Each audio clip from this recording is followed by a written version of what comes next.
Politics is very confusing these days. In the good old times, I always knew where to place certain political figures, like Margaret Thatcher. She is on the right. Then Fidel Castro on the left.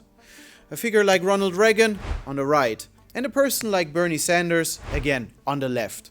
That all made sense to me. However, now new political figures appeared, like Marine Le Pen, or Viktor Orban, or Donald Trump. Donald Trump doesn't have much in common with the traditional right-wingers, although people say he's right-wing, but Donald Trump and Ronald Reagan are very different figures. So how to make sense out of this? Do we need a new political compass?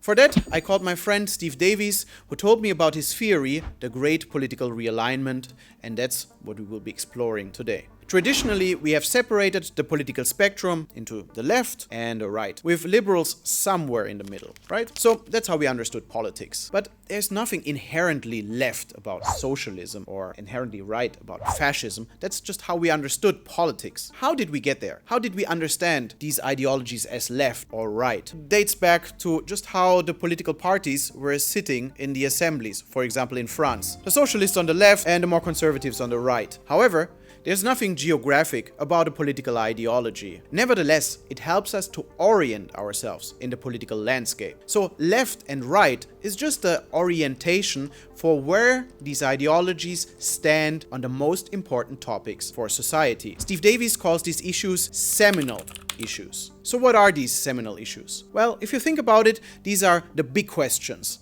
The social divisions or class conflicts in society that really divide the public discourse on a given topic, where we can go either direction. Either we go with it or against it. In the past, it has been, for example, whether we are in favor of socialism or capitalism, or whether we are in favor of more welfare state or less welfare state. Nowadays, it's more about whether we are in favor of more migration or whether we want less migration, or whether we view global institutions in favor or whether we are skeptical about globalization.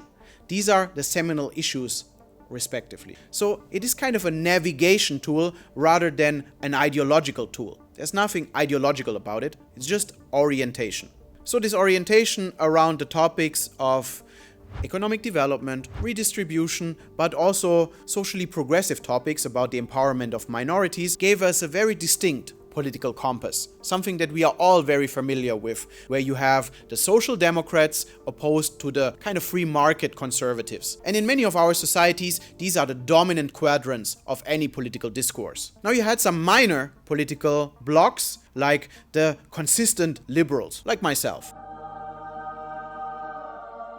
Like I have always been in the minority in this old realignment, but also the hardcore consistent authoritarians. I mean, luckily, they were always a minor bloc, but they existed nevertheless. Now, with all of those new populist political figures, like Viktor Orban, Narendra Modi, Marine Le Pen, or Donald Trump, this doesn't make sense anymore. They don't fit in any of those boxes, because they are on the right, but are launching trade wars at the same time. So they are not free market conservatives. They are forming a new bloc. So let's understand the great political realignment that happens in front of our eyes. In fact, this old political compass feels like boomer politics nowadays. It feels outdated. And that's because the issues have changed. The seminal issues of the day are not the seminal issues of the 1970s.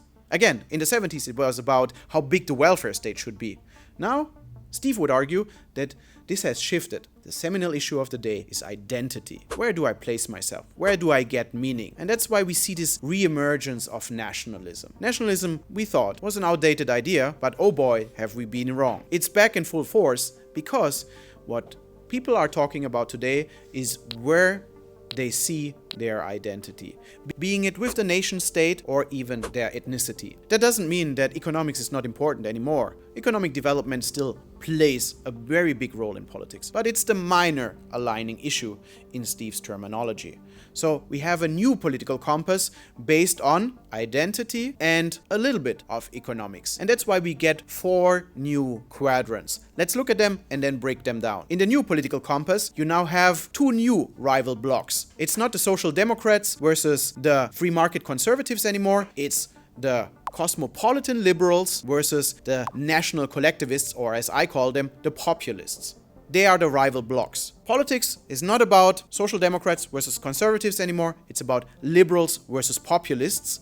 And here you can see that identity plays a big role. The cosmopolitan liberals, they are very much pro-globalization. They love international organizations, they love free trade, and they love open borders. So the more we exchange globally, when it comes to goods, when it comes to people, when it comes to ideas, they are in favor. They love the idea of a global melting pot. On the other end, the national collectivists believe that groups and their identity are best preserved when there are clear boundaries, borders, or walls for that matter. And that's why they are responsible for this re-emergence of nationalism that we see right now. I mean, is there better proof of this concept than them calling the other side globalists, right? So we can see that identity is really the most important issue that divides the new political spectrum. However, that doesn't mean that other topics are not important. Economics still remains one of the major forces of social discourse. And that's why all of these political quadrants that we have right now also have something to say about economics. For example, the cosmopolitan liberals, they are remaining in favor of free markets, while the populists, even though they were on the right, they are very skeptical of free markets. They want economic intervention, and they do so. Think about Erdogan's intervention with monetary policy, or think about Marine Le Pen's understanding of the French economy, where she wants to do price caps and all sorts of other interventions. Let's have a little chat about the minor quadrants too, because we didn't pay much attention to them so far, but they are important to form alliances and coalitions. So who are they? Well, you have the radical left, as Steve calls them. That's the new left. They are in favor of globalization, but they still remain skeptical about market processes. Okay, that's the new radical left, and they could go either way. They could align with the populists, as they do in many cases, or they could be an interesting partner for the cosmopolitan liberals. Now, on the bottom right, you have a very curious case, because you have the traditional liberals that are very much pro-markets. They are also skeptical about migration. It's kind of a new adjustment to the times that we are seeing right now.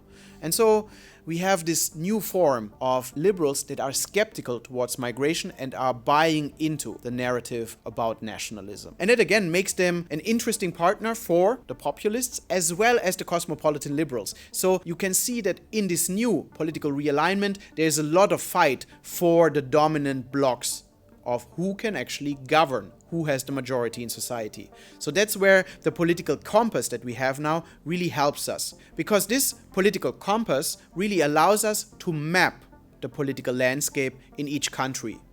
Where is which quadrant, and where and how can we arrange a majority? So the next time you wonder where to place your president, a party leader, your fellow comrades, or even yourself, remember this new political compass. It will be your guide to make sense of the chaos that we live right through.